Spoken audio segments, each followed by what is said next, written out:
welcome to the first video of the Burning Questions video compilation. Today the first question is, what is the difference between trading and investing?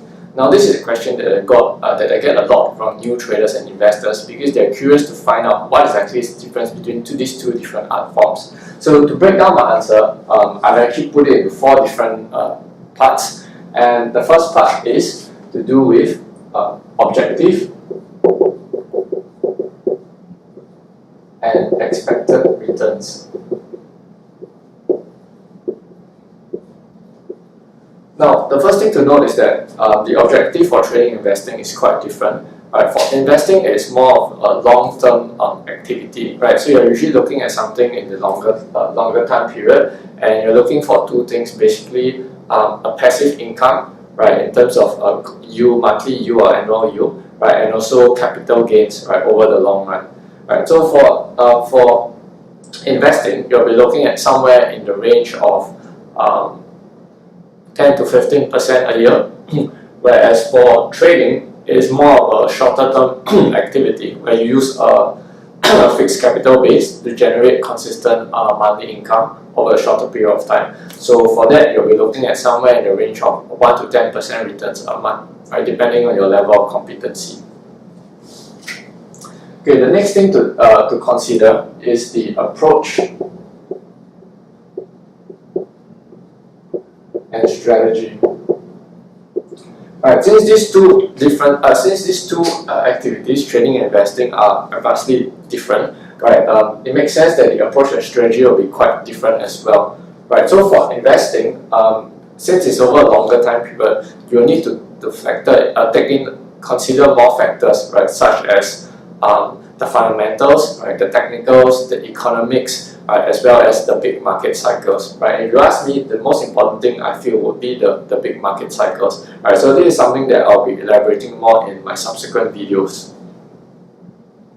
Okay, so for trading, right, it is over a shorter period of time. Right? So you don't have to care that much about the market cycles and the fundamentals or economics. Right? The key focus will be on the technicals, right, because that is what allows you to read the short-term price movements, right, and profit from these movements. Okay, the next thing to consider, right, is the types of products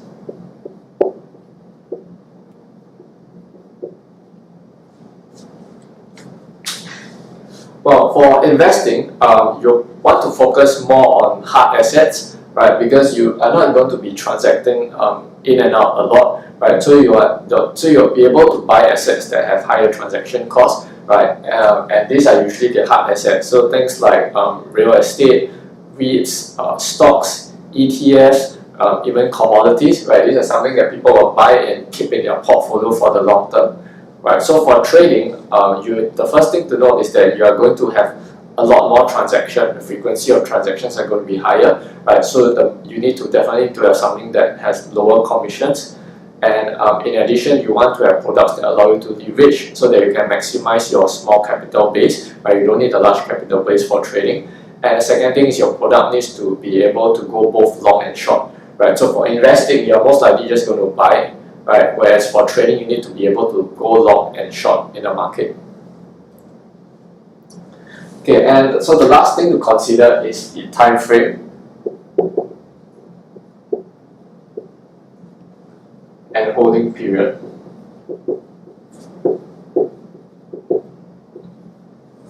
Right, so this is something I talked about briefly during the objective and expected returns. Right, so this 1 and 4 actually ties in quite closely together, right? So for trading, you'll probably be using a much longer time frame, right? So I'll be looking at somewhere in the 3 to 10 year range, right? And I'll be using charts like the daily charts, weekly charts, and even the monthly charts to help me analyze the longer term trends.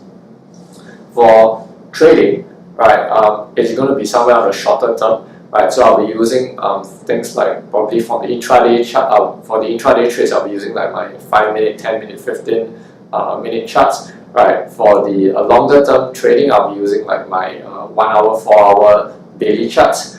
And my holding period generally be in the range of it can range from days to weeks.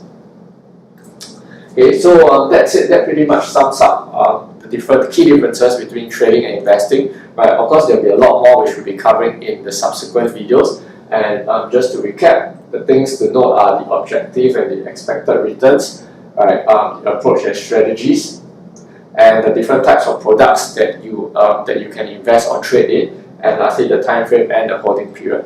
Right, so thanks for watching this video, and I'll see you in the next video.